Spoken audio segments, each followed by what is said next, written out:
Saya Nuruzana, boleh panggil saya Ana. Bermula berniaga sebelum PKP 2018. Alhamdulillah dengan satu jenis kuih Kari Pak Pusing Frozen ni membuka pintu rezeki saya dan sehinggalah wujudnya jenama Cik Ana Frozen.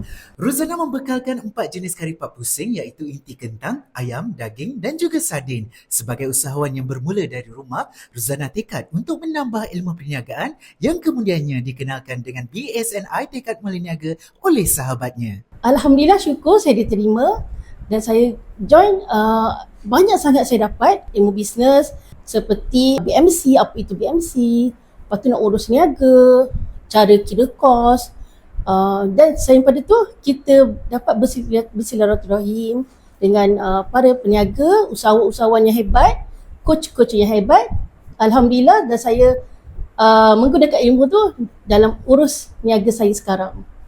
Melalui geran yang disalurkan, Ruzana mampu membeli mesin dan alatan, antaranya mesin door, meja stainless steel dan cooling rack untuk memudahkan penghasilan kari pak pusing mengikut permintaan pelanggan. Saya join program iTekad BSN Mulia Niaga ni, saya dapat ilmu, saya dapat bantuan modal, saya dapat geran.